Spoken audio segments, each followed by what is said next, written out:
ഇന്നൊരു special chicken fry ആണ് ഇന്നത്തെ റെസിപ്പി. ഇത് ടേസ്റ്റ് ചെയ്യാനായിട്ട് എനിക്കൊരു ഗസ്റ്റ് ഉണ്ട്. മറ്റാരുമല്ല, ഏഞ്ചൽ റോഷാണ്. ഖത്തറിലുള്ള എല്ലാവർക്കും തന്നെ ഏഞ്ചലിനെ അറിയാവുന്നതാണ്. എങ്കിൽ നമ്മൾക്ക് ആ വീഡിയോയിലേക്ക് പോയാലോ? ഹലോ. അങ്ങനെ ചേച്ചി പറഞ്ഞ ആ ഗസ്റ്റ് ഞങ്ങളാണ് കേട്ടോ. ഞാനും എൻ്റെ മോളുമാണ്. അപ്പോൾ ഞാൻ ഈ വീഡിയോസൊക്കെ ചെയ്തു തുടങ്ങുന്ന സമയത്തെ ഈ വീട്ടിൽ സ്ഥിരമായിട്ട് വരുന്ന ഒരു എന്താ പറയുക, ഗസ്റ്റ് എന്നൊന്നും പറയാൻ പറ്റത്തില്ല, വീട്ടിലെ അന്തേവാസിയാണ്. അപ്പോൾ എപ്പം വന്നു കഴിഞ്ഞിട്ടുണ്ടെങ്കിലും ചേച്ചി നല്ല ഫുഡ്, അതെന്താ പറയുക, ഞാനും എൻ്റെ ഹസ്ബൻഡ് ഫാമിലിയായിട്ട് ഞങ്ങൾ വന്ന് കഴിക്കാറുണ്ട്. നല്ല ടേസ്റ്റാണ് കേട്ടോ. ചുമ്മാ പൊക്കി പറയല്ല, നല്ല ടേസ്റ്റാണ്. അപ്പോൾ എപ്പം വന്ന് എൻ്റെ പിള്ളേർക്കുണ്ടല്ലോ ചേച്ചി ഇവിടെ വരുന്നത് ഭയങ്കര ഇഷ്ടമാണ്. കാരണം എനിക്കൊരു മോനുണ്ട്, മൂത്താൾ മോനാണ്. അപ്പം എപ്പം വന്നിട്ടുണ്ടെങ്കിലും എന്തെങ്കിലും കറുമുറ പിള്ളേർക്ക് കഴിക്കാനുള്ളത് ഇവിടെ എന്താ പറയുക റെഡി ആയിരിക്കും. പ്രത്യേകിച്ച് ചോദിക്കേണ്ട കാര്യമൊന്നുമില്ല, അത് ഇങ്ങനെ ചേച്ചി അങ്ങനെ എടുത്തു കൊടുക്കും. അതേപോലെ തന്നെ കഴിപ്പിക്കാൻ ഭയങ്കര ഇഷ്ടമാണ്. ആരും ഞാൻ വന്നാൽ മാത്രമല്ല കേട്ടോ, എൻ്റെ അറിവിൽ തന്നെ എൻ്റെ ഫ്രണ്ട്സ് പലരും ഇവിടെ വരാറുണ്ട്. ആര് വന്നു കഴിഞ്ഞാലും ഇവിടുന്ന് ചേച്ചി കഴിപ്പിക്കാണ്ട് വിടത്തില്ല.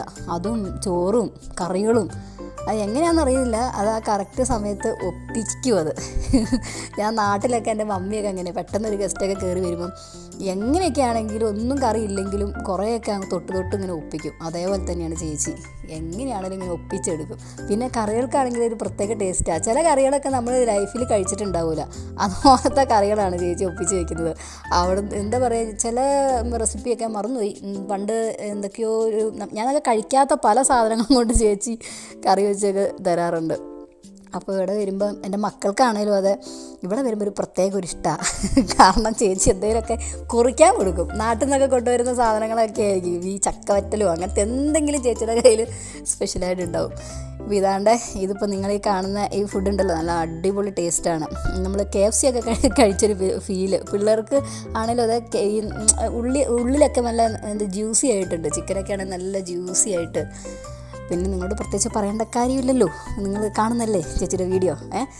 അപ്പോൾ എൻ്റെ വീഡിയോസ് കാണുന്ന ആൾക്കാരാണെങ്കിലും ഒന്ന് ചേച്ചിനെയും കൂടി ഒന്ന് സപ്പോർട്ട് ചെയ്ത് തരാം കേട്ടോ. അപ്പോൾ എന്തായാലും ഇനിയും ഞാൻ കഴിക്കാനായിട്ടും കൂടി ചേച്ചി പായസമൊക്കെ ഉണ്ടാക്കുമ്പോണ്ടല്ലോ, എനിക്ക് സ്പെഷ്യലായിട്ട് ഞാൻ എടുത്തുകൊണ്ട് പോകാറുണ്ട് വീട്ടിലോട്ട് പായസമൊക്കെ പാത്രത്തോടെ. അപ്പം ഇനി പിന്നെ ഒരിക്കൽ കാണാം കേട്ടോ. ബായ്.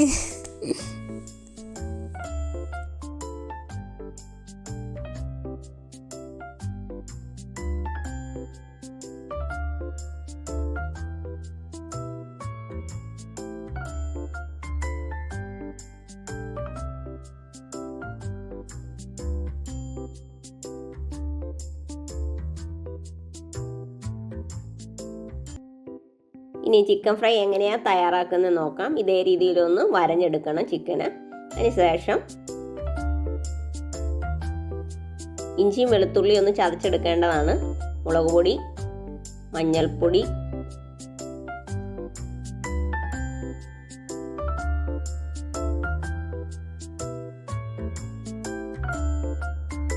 കുരുമുളക് പൊടി, ഉപ്പ്,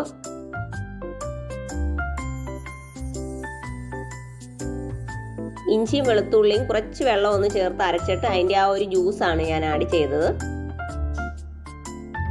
നന്നായിട്ടൊന്ന് മാരിനേറ്റ് ചെയ്യണം.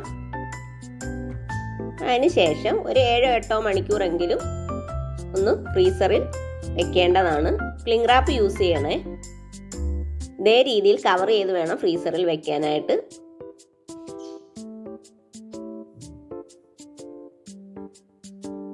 ഇത് നമ്മൾ ഒന്ന് സ്റ്റീം ചെയ്തെടുക്കണം. ഇഡ്ഡലി തട്ടിൽ ഒരു വാഴയില വെച്ചിട്ട് ഈ ചിക്കൻ അതിൽ വെച്ചിട്ട് ഒന്ന് സ്റ്റീം ചെയ്തെടുക്കണം. ഇങ്ങനെ ചെയ്യുന്നോണ്ടേ നമ്മൾക്ക് അധികം ഓയിലും വേണ്ടി വരുന്നില്ല, മസാല നന്നായിട്ട് പിടിക്കുകയും ചെയ്യും. നോർമലി നമ്മൾ ചിക്കൻ ഫ്രൈ ചെയ്യുമ്പോൾ അതിനകത്ത് ഉപ്പും പുളിയൊന്നും ഉള്ളിൽ കാണുകയില്ല. കോൺഫ്ലോറും കുറച്ച് വേണേ.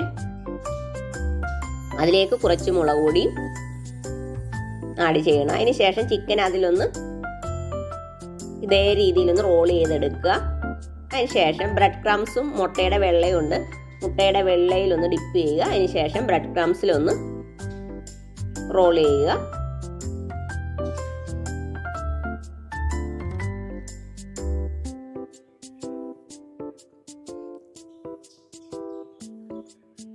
എല്ലാ ചിക്കനും അതേ രീതിയിലൊന്ന് ചെയ്ത് മാറ്റി വെക്കുക.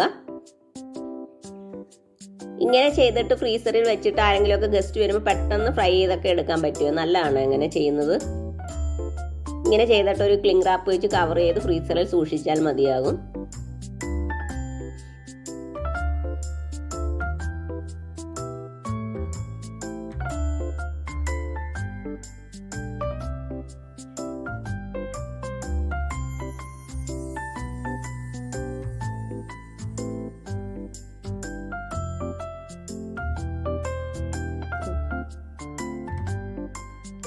ഇതേ രീതിയിലാണ് ചെയ്തെടുക്കേണ്ടത്.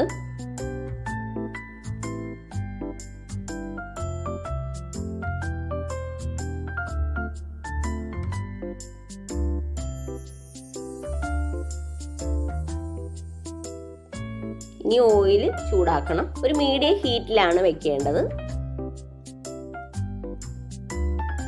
ഒരുപാട് ചൂടാകാൻ പാടില്ല, ഒരു മീഡിയം ഹീറ്റ് വെക്കുക. അല്ലെങ്കിൽ ആ ബ്രെഡ് ക്രംസ് എല്ലാം അങ്ങ് പെട്ടെന്ന് അങ്ങ് ഫ്രൈ ആയി പോകും. ഓക്കെ,